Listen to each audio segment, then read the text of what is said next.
আত্মসমর্পণ করা সেই দলিলটা সদস্যতায় তৈরি করেছে। বাংলাদেশের সংসদে দাঁড়িয়ে বলেছিলেন বাংলাদেশে ভারতের 60,000 এজেন্ট আছে, তাদের চিরসত্য পাকিস্তানকে ভেঙে দেওয়া এবং বাংলাদেশ নামে একটি দেশ গঠন করা এবং সেটিকে তাদের গোলাম বানিয়ে রাখা।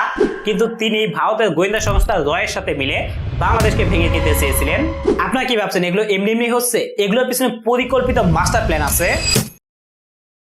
সাল 1982 25শে মার্চ বাংলাদেশ ভারতবর্তী সীমান্ত এলাকায় খুলনা, যশোর, ফরিদপুর, কুষ্টিয়া, বরিশাল ও পার্বত্য চট্টগ্রাম নিয়ে ভারতের কলকাতা থেকে ঘোষণা করা হয় বাংলাদেশকে ভেঙে আরেকটি নতুন স্বাধীন রাষ্ট্র বঙ্গভূমি।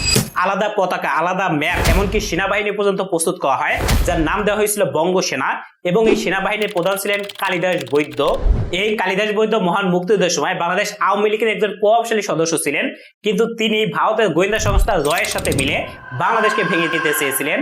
এবং একদল সেনাবাহিনী পর্যন্ত প্রস্তুত করা হয় বাংলাদেশে অভিযান করার জন্য, যারা ছিলেন বঙ্গসেনা নামে পরিচিত এবং যাদের পিছনে মেইন মাস্টার মাইন্ড ছিলেন ভারতের গোয়েন্দা সংস্থা র।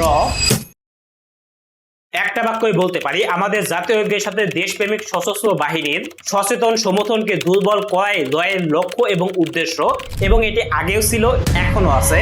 এছাড়া 1980 সালে জেনারেল এরশাদ শাসন আমলে তৎকালীন সংসদ সদস্য হাসম আব্দুর রব বাংলাদেশের সংসদে দাঁড়িয়ে বলেছিলেন বাংলাদেশে ভারতের 60,000 এজেন্ট আছে।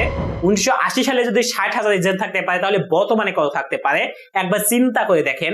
বাংলাদেশের ভিতরে এত কিভাবে রয়্যাল এজেন্ট ছড়িয়ে গেল, কারা এই রয়্যাল এজেন্ট, এবং বাংলাদেশের বুদ্ধিজীবীরা কেন রয়্যাল এজেন্ট হিসেবে কাজ করছে, এই সম্পর্কে যতটুকু সম্ভব এই ভিডিওতে তুলে ধরার চেষ্টা করব।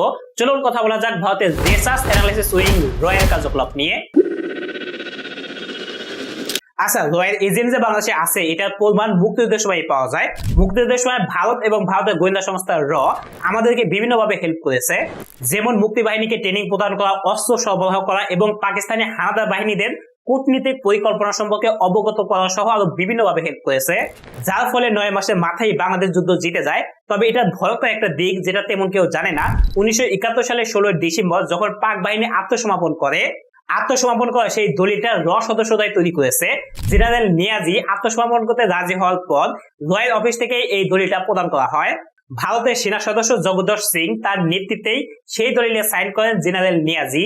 এই কথা শুনে এখন হয়তো আপনাদের মনে হতে পারে, তাহলে তো আমাদের সব থেকে বড় বন্ধু র, তারা না থাকলে তো এত তাড়াতাড়ি আমরা স্বাধীন হতে পারতাম না, এবং আমাদের স্বাধীনতার যে দলিলটা সেটা পর্যন্ত তারা তৈরি করে দিয়েছে।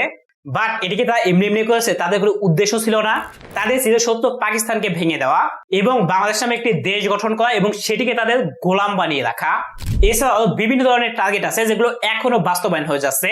এর মধ্যে আমি 4টি কারণ আমি এই ভিডিওতে তুলে ধরার চেষ্টা করব, যেগুলো হয়তো আপনার বর্তমান সময়ের সাথে রিলেট করতে পারবেন।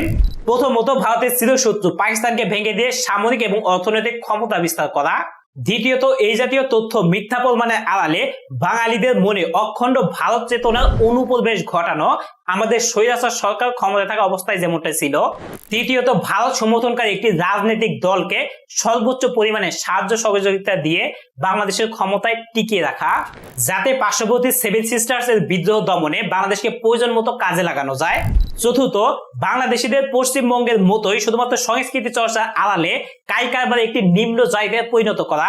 কারণ বাংলাদেশের ভৌগোলিক অবস্থান ভারতের পেটের মধ্যে বলা চলে। বাংলাদেশ যদি সামরিক এবং অর্থনৈতিক দিক দিয়ে ক্ষমতাশীল হয়, তাহলে বাংলাদেশ ভারতের জন্য বড় ধরনের একটি সমস্যা ডেকে নিয়ে আসবে। তবে বাংলাদেশের মতো একটি দেশে গুপ্তচর প্রদান করা একদম পান্তা ভাতের মতো সোজা। বাংলাদেশের কোন কোন সেক্টরে রস ছড়িয়ে আছে সেটা সম্পর্কে বাংলাদেশের গোয়েন্দা সংস্থা ডিজিএফআই এর মহাপরিচালক মেজর হালিম একটা ইন্টারভিউতে বলেছেন, আমাদের দেশের প্রায় সব গুরুত্বপূর্ণ সেক্টরে রয়্যাল এজেন্ট আছে, যেমন শিক্ষা, সংস্কৃতি, শিল্প, বাণিজ্যিক খাত, মিডিয়া এবং বাংলাদেশের সকল রাজনৈতিক দলেই রয়্যাল এজেন্ট আছে। তাদের লক্ষ্য এবং উদ্দেশ্য হাসিল করার জন্য রাজনীতিবিদ, বুদ্ধিজীবী, শিল্প এবং শিক্ষার্থীদের বেছে নিয়ে তাদের উদ্দেশ্য এবং লক্ষ্য হাসিল করে থাকে। রিসেন্টলি ঘটে যাওয়া কোটা আন্দোলনে বাধাপ্রাপ্ত হেলমেট বাহিনী এবং বাংলাদেশ সামরিক বাহিনীকেও কাজে লাগিয়ে উদ্দেশ্য হাসিল করতে চেয়েছিল ভারতের গোয়েন্দা সংস্থা। উদ্দেশ্য ছিল ভারত সমর্থনকারী বাংলাদেশ আওয়ামী লীগকে ক্ষমতায় টিকিয়ে রাখা। আর কেন টিকিয়ে রাখতে চেয়েছিল সেটি আগেই বলেছি। শেখ হাসিনা পালিয়ে যাওয়ার পর তাদের গোয়েন্দা সংস্থা একটু নজরে সরে বসেছে। স্বৈরাচার সরকার ক্ষমতায় থাকা অবস্থায় বাংলাদেশের অভ্যন্তরে ভারতের আধিপত্য যতটা ছিল সেগুলো পুনরায় বিস্তার করার জন্য নতুন নতুন পরিকল্পনা করছে ভারতের গোয়েন্দা সংস্থা, যেটি উঠে এসেছে জার্মান ভিত্তিক গণমাধ্যম মিরর এশিয়ার একটি প্রতিবেদনে। অন্তর্বর্তীকালীন সরকার ডক্টর মোহাম্মদ ইউনূস ক্ষমতা আসার পর একের পর এক আন্দোলন ঝামেলা একটার পর একটা লেগে আছে। আপনারা কি ভাবছেন এগুলো এমনি এমনি হচ্ছে? এগুলোর পিছনে পরিকল্পিত মাস্টার প্ল্যান আছে। যাই হোক, আমাকে এই ভিডিওটি বানাতে হেল্প করেছে আকাশ রায়হানের ইনসাইড র, আহমেদ আফগানির বঙ্গকথা, আবু রশিদের বাংলাদেশ র, এই 3টি বই, বিভিন্ন ধরনের ডকুমেন্ট সহ নিউজ চ্যানেলের আর্টিকেল এবং পত্রপত্রিকার কাটিং সহ অনেক কিছু। তবে আপনারা যদি এই ধরনের ইনফরমেটিভ ভিডিওগুলো দেখতে চান তাহলে নিশ্চয়ই সাবস্ক্রাইব অথবা ফলো যেটাই পাবেন সেটা করে রাখতে পারেন। Till then, take care.